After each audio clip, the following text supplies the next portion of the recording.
오늘 우리에게 주신 말씀 보겠습니다. 학개서 1장 2절, 4절, 5절, 8절, 12절, 13절인데요. 우리 한 절씩 교독하고 나아가겠습니다. 2절입니다. 만군의 여호와가 이같이 말하여 이르노라. 이 백성이 말하기를 여호와의 전을 건축할 시기가 이르지 아니하였다 하느니라. 이 성전이 항배하였거늘 너희가 이때에 반백한 집에 거주하는 것이 옳으냐. 그러므로 이제 만군의 여호와가 이같이 말하노니 너희는 너희의 행위를 살필지니라. 너희는 산에 올라가서 나무를 가져다가 성전을 건축하라. 그리하면 내가 그것으로 말미암아 기뻐하고 또 영광을 얻으리라. 여호와가 말하느니라. 스알디엘의 아들 스룹바벨과 여호사닥의 아들 대제사장 여호수아와 남은 모든 백성이 그들의 하나님 여호와의 목소리와 선지자 학개의 말을 들으니 이는 그들의 하나님 여호와께서 그를 보내셨습니다. 백성이 다 여호와를 경외하매 그때에 여호와의 사자 학개가 여호와의 위임을 받아 백성에게 말하여 이르되 여호와가 말하노니 내가 너희와 함께하노라 하니라. 아멘. 아멘. 우리 다시 한번 기도하겠습니다. 하나님 아버지 감사합니다. 오늘도 우리에게 예배를 허락하시고 이 예배를 통해 다시 한번 하나님의 백성으로서의 삶을 돌아보게 하시고 돌아봄을 통해 믿음으로 결단하게 하셔서 하나님의 길을 걸어가는 성도가 되어지도록 하심을 소망하며 나아갑니다. 말씀 가운데 은혜 주시고 우리의 심령을 깨우게 하셔서 다시 한번 하나님의 백성으로서의 삶을 살아가는 언약 백성이 되어지도록 인도하여 주시옵소서. 오늘도 함께 하실 하나님께 감사드리오며 예수님 이름으로 기도하옵나이다. 아멘. 아멘. 오늘 무너진 예배를 다시 세우라는 제목으로 하나님 앞에 말씀을 상고하겠습니다. 사실 우리가 일주일에 한 번 만나거나 오랜만에 만나면 친구들의 인사를 합니다. 요즘 어떻게 지내십니까? 그러면 많은 분들이 I'm fine, 뭐 괜찮다고 이야기하고 그리고 아이고 바빴다고 이야기하고 눈, 코, 뜰 새 없이 바빴습니다 라고 이야기합니다. 정말 우리의 삶을 돌아보면 이 미국 이민 생활이 참 쉽지는 않았습니다. 힘듦과 어려움과 또 여러 가지 열등 속에 살아가는 게 사실입니다. 언어도 안 되고 또 그렇다고 가진 것은 별로 없고 그래서 우리가 가진 몸뚱아리 하나 가지고 아침부터 밤까지 얼마나 열심히 살았습니까? 자녀를 위해 살았고 가정을 지키기 위해 살았고 그리고 이 불확실한 미래의 삶 속에서 안정을 지키기 위해 온 힘을 다해서 살은 것은 사실입니다. 그런데 그때의 바쁨과 분주함을 뒤로하고 지금을 보니 참 많은 축복이 있었던 건 사실입니다. 예전에 누리지 못하는 것도 많이 누렸고 예전보다 더 좋은 환경에 살고 더 많은 것을 누리고 있는 이런 상황 속에 그런데 이상하게 왠지 점점 마음속에 공허함은 계속 늘어나고 있습니다. 풍부함 속에 빈곤함이라는 말이 있습니다. 많이 채워진 것 같은데도 내 마음속에 여전히 허전함과 또 알 수 없는 그런 불안함과 알 수 없는 걱정, 염려 속에 살아가는 게 사실입니다. 이럴 때 그 이유가 성 어거스틴은 분명히 고백합니다. 많은 이유가 있지만 어거스틴은 이렇게 고백합니다. 주님은 우리를 주님을 향해 지었는데 우리 마음이 주님 안에 쉬기까지 늘 쉼이 없다라고 고백합니다. 이 말이 무슨 말이냐면 세상 것 속에서의 누리는 누림은 주님 안에서의 누림과 비교가 안 된다는 얘기입니다. 세상에 많이 가졌다고 세상이 풍족하다고 세상 것을 누린다고 우리 마음속에 만족함이 없다는 거예요. 오직 주님 안에서 주님과 함께 누리는 그 쉼이 영원히 목마르지 않는 쉼이 된 줄 믿습니다. 그게 우리의 삶 가운데 어떻게 나타납니까? 바로 오늘 우리의 이야기입니다. 하나님을 예배하도록 창조된 존재가 바로 우리들입니다. 그러나 그 예배하도록 창조된 존재가 예배를 잃어버렸을 때 세상의 어떤 것도 채워지지 않는 공허함이 있다는 거죠. 오늘 우리가 읽은 이 학개서는 시대적 배경이 이렇습니다. 이스라엘 백성이 포로로 잡혀가서 70년 동안 바벨론의 포로 생활을 했습니다.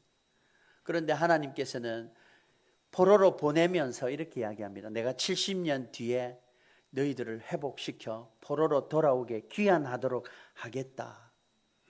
그래서 바벨론의 나라 이름 백성으로 이스라엘 백성이 살다가 하나님의 약속이 이루어지면서 70년 뒤에 예루살렘 땅으로 다시 돌아옵니다. 얼마나 감격했겠습니까? 하나님의 말씀의 약속이 이루어졌다 생각하면서 너무나도 감격해서 돌아오니 예루살렘 성전은 무너져 있고 피폐해져 있으니까 이제 다시 나라 이름 백성으로서 예배도 못 드리고 하나님을 없이 나라 이름 백성으로서 서러움을 살다가 돌아왔으니까 얼마나 기뻤겠습니까? 그 마음으로 우리 다시 예배를 세우자, 무너진 성전을 다시 세우자라고 감격 속에서 성전의 기초를 놓았습니다. 그런데요, 그 감격도 오래가지 않아서 주변 민족들의 방해와 핍박이 계속 오기 시작했습니다. 그리고 엎친 데 겹친 듯 흉년이 찾아와서 먹을 게 없고 경제적으로 어려움이 시작되었습니다. 당장 먹고 사는 현실적 문제가 눈앞에 가로막고 있고 백성들의 마음이 급격히 식어버리고 그 결과 성전이 기초만 세워지고 무려 16년 동안 성전이 폐허로 남아있게 된 상황입니다. 16년이 지난 후에 세우다가 말한 건물을 보면 흉가처럼 되어 있겠죠. 하나님 앞에 예루살렘 성전을 세워 예배를 회복하자는 그 마음들이 16년 동안 피폐해 흉가처럼 되었습니다. 백성은 뭐라고 이야기하는 줄 아십니까? 아직 때가 아니다고 이야기합니다. 지금은 경제를 살릴 때고 내 집이 돌볼 때고 성전을 지을 여유가 없다라고 할 그때 겉으로는 열심히 살아가고 있었지만 사실 그들의 현실은 점점 예배가 사라지는, 영혼이 서서히 말라가는 그런 상황 속에 이스라엘 백성이 놓여져 있었습니다. 오늘 하나님은 그런 이스라엘 백성들에게 선지자 학개를 통해서 다시 한번 하나님이 원하시는 뜻을 분명히 이야기합니다. 1절 5절인데요. 그러므로 이제 만군의 여호와가 이같이 말하노니 너희는 너희의 행위를 살필지니라 라고 이야기합니다. 오늘 이 말씀을 통해 분주함 속에 묻혀있던 우리의 무너진 예배를 다시 세우는 하나님의 말씀에 순종하는 결단이 있는 저와 여러분의 삶이 되기를 주님의 이름으로 축원합니다. 하나님이 무엇을 원하시는지 다시 한번 말씀을 통해 깨닫고 그 은혜를 누리면서 살아가는 우리들 되기 바랍니다. 그 첫 번째로 예배가 무너지면 삶도 무너지기 시작합니다. 오늘 본문 말씀 2절인데요. 함께 읽겠습니다. 시작. 만군의 여호와가 이같이 말하여 이르노라. 이 백성이 말하기를 여호와의 전을 건축할 시기가 이르지 아니하였다 하느니라. 이스라엘 백성들은 이렇게 핑계를 합니다. 성전 건축을 안 하겠다가 하는 게 아니라 지금 시기를 좀 미루자고 이야기합니다. 지금 시기가 아니라 좀 미루겠습니다. 내 형편이 좀 나아지면, 이번 위기만 좀 넘어가면, 자녀를 좀 다 키워 놓으면 그때 열심히 예배하고 봉사하겠습니다 라고 이야기하는 거죠. 여러분, 문제의 핵심은 환경이나 시간이 부족한 상황이 아닙니다. 우리 마음에 우선순위가 어디 있는가? 하나님을 삶의 중심에 두고 살아가는지 아니면 내 중심의 현실 앞에 살아가는지 그 문제를 하나님은 보고 계신다는 거죠. 6절에 보면 적나라하게 폭로를 하고 있습니다. 6절입니다. 시작. 너희가 많이 뿌릴지라도 수확이 적으며 먹을지라도 배부르지 못하며 마실지라도 흡족하지 못하며 입어도 따뜻하지 못하며 일꾼이 삭을 받아도 그것을 구멍 뚫린 전대에 넣음이 되느니라. 경제적 실패를 말하는 게 아니라 하나님의 중심이 무너진 인생 속에 겪게 되는 영혼의 갈급함을 이야기합니다. 구멍 뚫어진 전대에 아무리 넣어 보십시오. 밑 빠진 독에 물 붓기 하고 똑같습니다.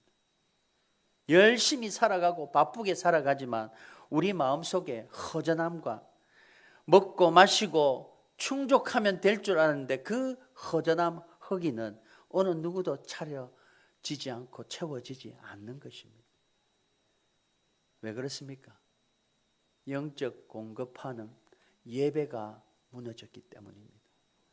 오늘 인간은 본질적으로 하나님을 예배하도록 창조된 존재입니다. 하나님 앞에 예배자로 하나님이 우리를 나를 찬송할 자라고 세워주셨고 우리를 불러주셨습니다.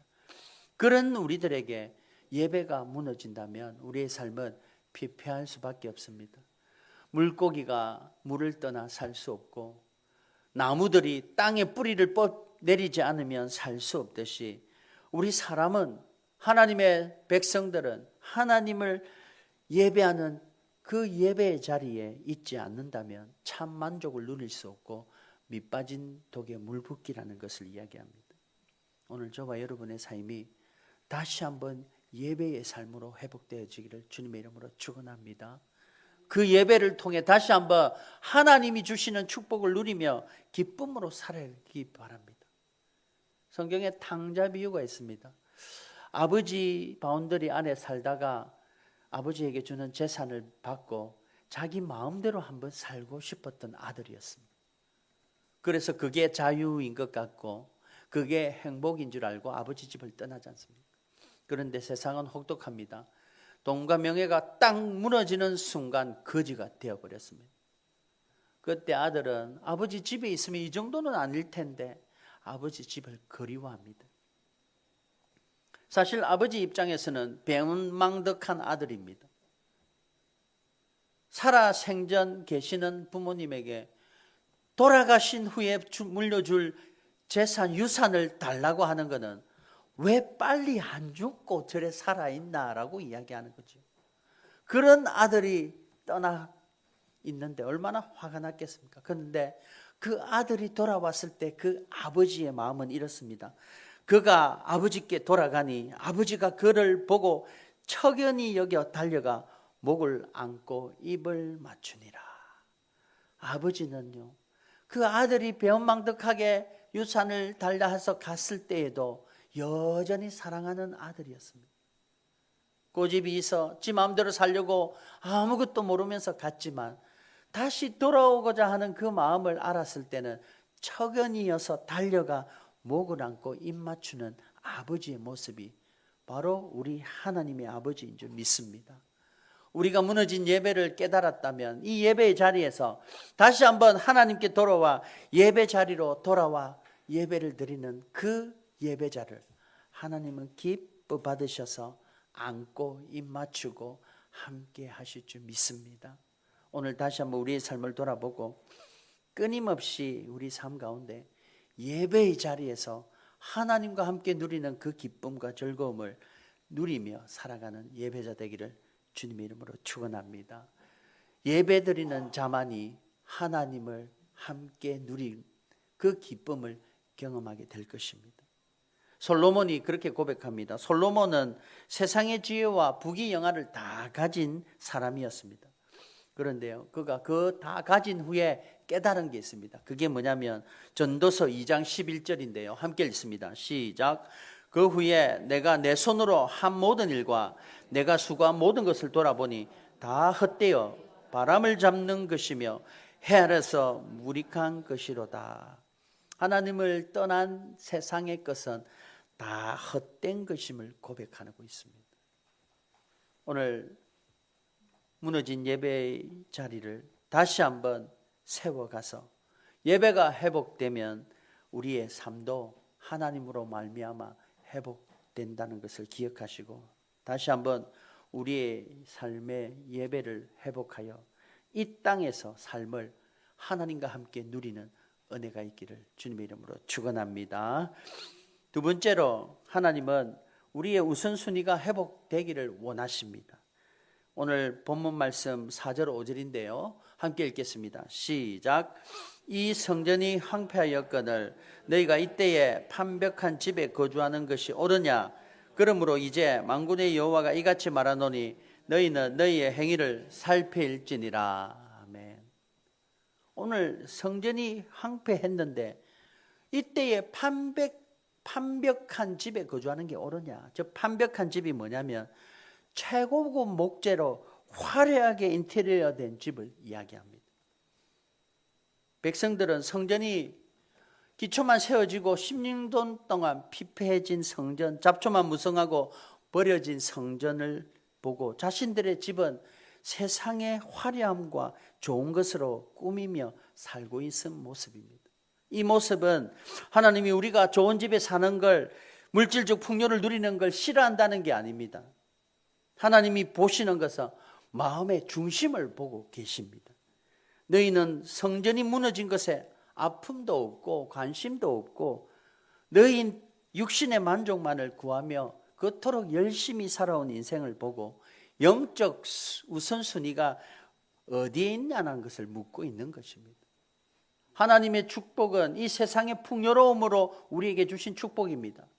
그런데 이 축복이 하나님 중심이 아닌 내 중심이 된다면 이 축복을 받은 우리가 감사가 잃어버리고 예배는 물론이고 성전은 물론이고 내 중심적인 감사의 교만으로 나아가게 됩니다. 그러니 잠언서에 보면 잠언서 기자가 이렇게 고백합니다. 가난하게도 마시고 부하게도 마시고 내 필요할 양식을 주옵소서. 이 말이 무슨 말이냐면 너무 가난하여 잠언서 기자가 이렇게 고백합니다. 너무 가난하여 도둑질하여 하나님의 이름을 욕보이게 될까 두려워합니다 라고 고백합니다. 또 너무 부하여 하나님 없이도 될까 두려워한다고 고백하는 고백입니다. 제가 늘 기도할 때 이 기도를 하지 않습니까? 오늘 우리의 삶 가운데 내가 누리든 못 누리는 게 문제가 아니라 하나님이 계시느냐 안 계시느냐가 우리의 삶의 중심이 돼야 될 줄 믿습니다. 마르다와 마리아의 예화를 잘 알지요. 마르다가 언니고 마리아가 동생인데요. 예수님이 살아생전 마르다 집에서 예배를 드리고 계십니다. 그런데 또 예수님이 말씀을 전할 때 또 나중에 말씀 끝나고 예배 후에 식사도 하지 않습니까? 누군가는 식사를 준비해야 됩니다. 그러니 장녀인 마르다가 식사를 막 준비합니다. 얼마나 바쁘겠습니까? 그런데 마리아야 이것 좀 가져와 하는데 마리아가 없어요. 그러니까 마리아가 어디 갔나 보니 예수님 무릎 앞에 탁 앉아가지고 눈만 땡글땡글하고 말씀만 듣고 있는 거예요. 언니가 얼마나 바쁜데 저거는 언니 속도 모르고 철없는 저 막내 저거. 그래서 예수님한테 와서 마리아 좀 도와달라고 한 예수님 저 마리아가 저렇게 지 혼자 저래 말씀만 듣고 있습니다. 좀 도와달라고 좀 말씀해 주세요. 그때 예수님이 말씀함이 이렇습니다. 마르다야 마르다야 내가 많은 일로 염려하고 근심하나 몇 가지만 하든지 혹은 한 가지미라도 족하니 마리아는 이 좋은 편을 택하였으니 빼앗기지 아니하리라. 오늘 우리가 이 말씀에 일 중심이 아닌 마리아의 말씀을 사모하는 마음을 봐야 되지만요. 다시 누군가는 섬겨야 되고 누군가는 식사를 준비해야 됩니다. 그러니까 이게 누가 옳다, 식사 준비가 하찮다, 마리아처럼 말씀이 중하다가 아닙니다. 다시 말하면 예배가 없는 섬김, 그리고 하나님과의 관계가 없는 열심이 문제라는 거죠. 결국 내 의로 섬기느냐 아니면 하나님을 사랑하는 마음으로 섬기느냐.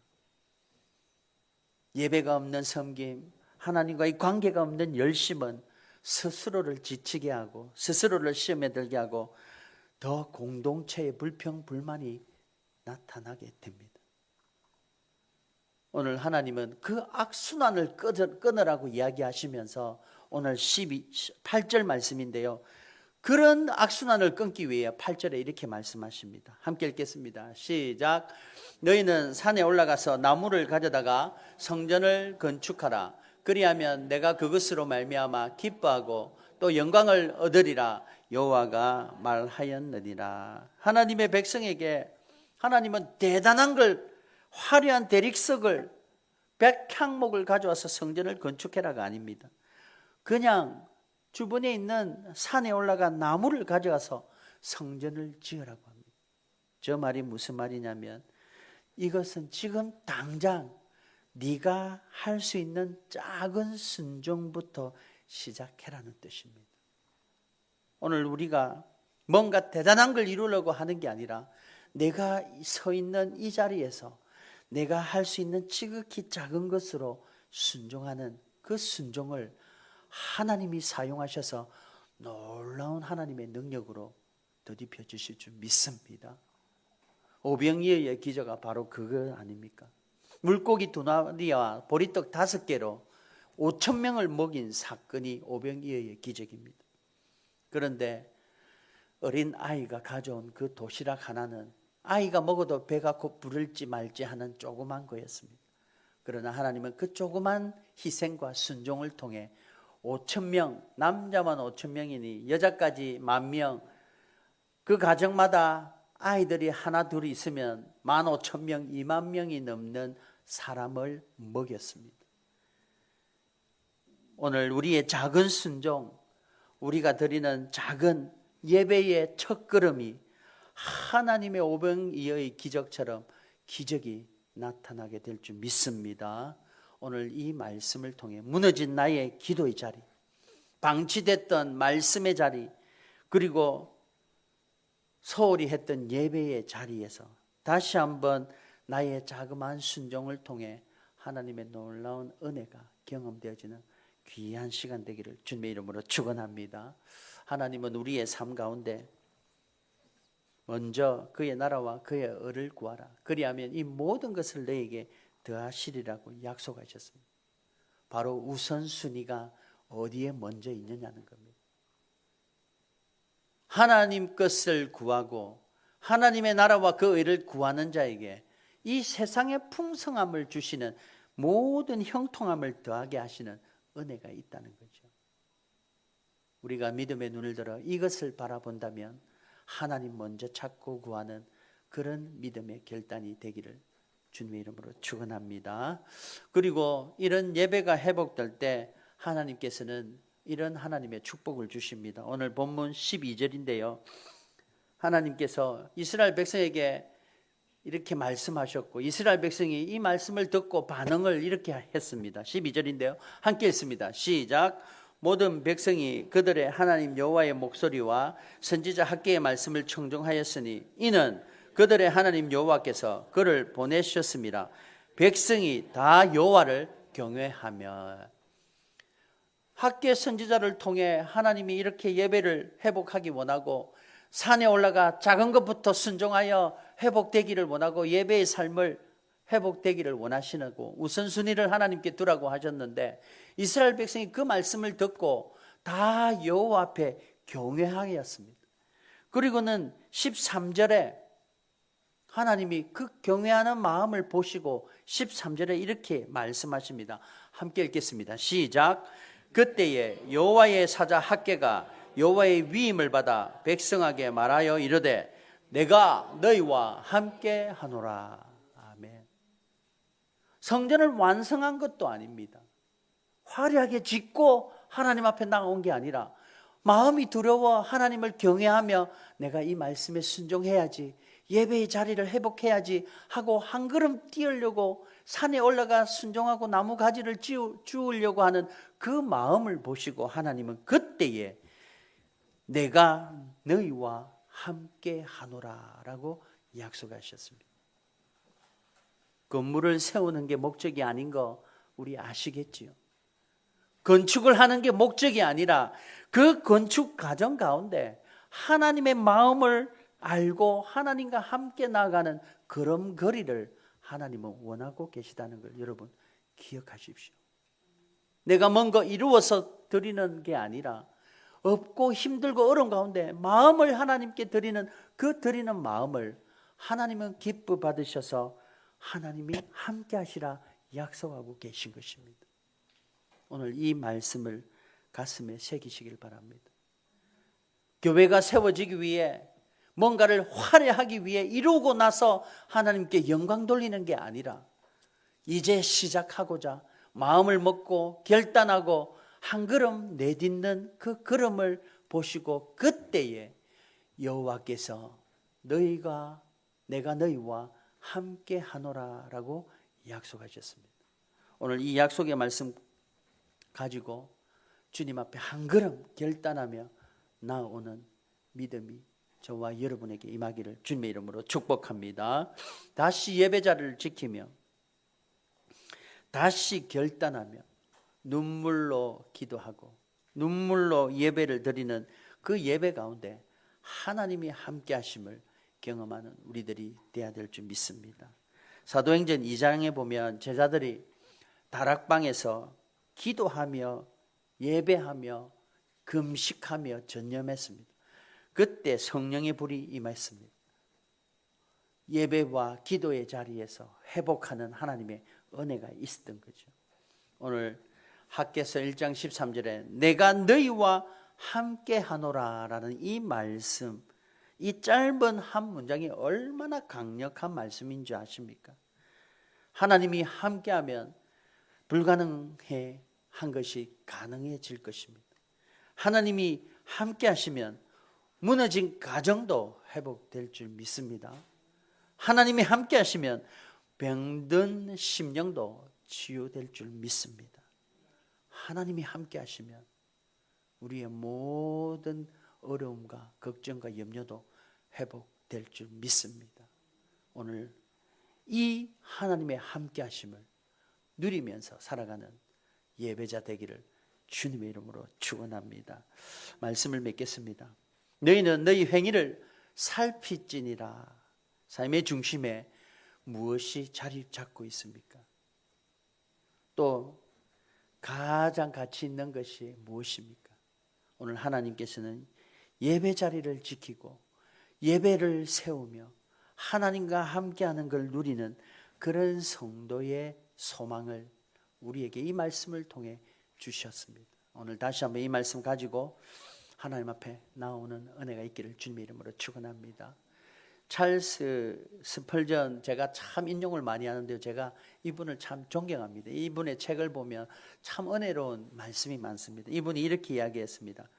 기도 없는 하루는 하나님 없는 하루고 예배 없는 삶은 방향 없는 항해입니다 라고 이야기했습니다.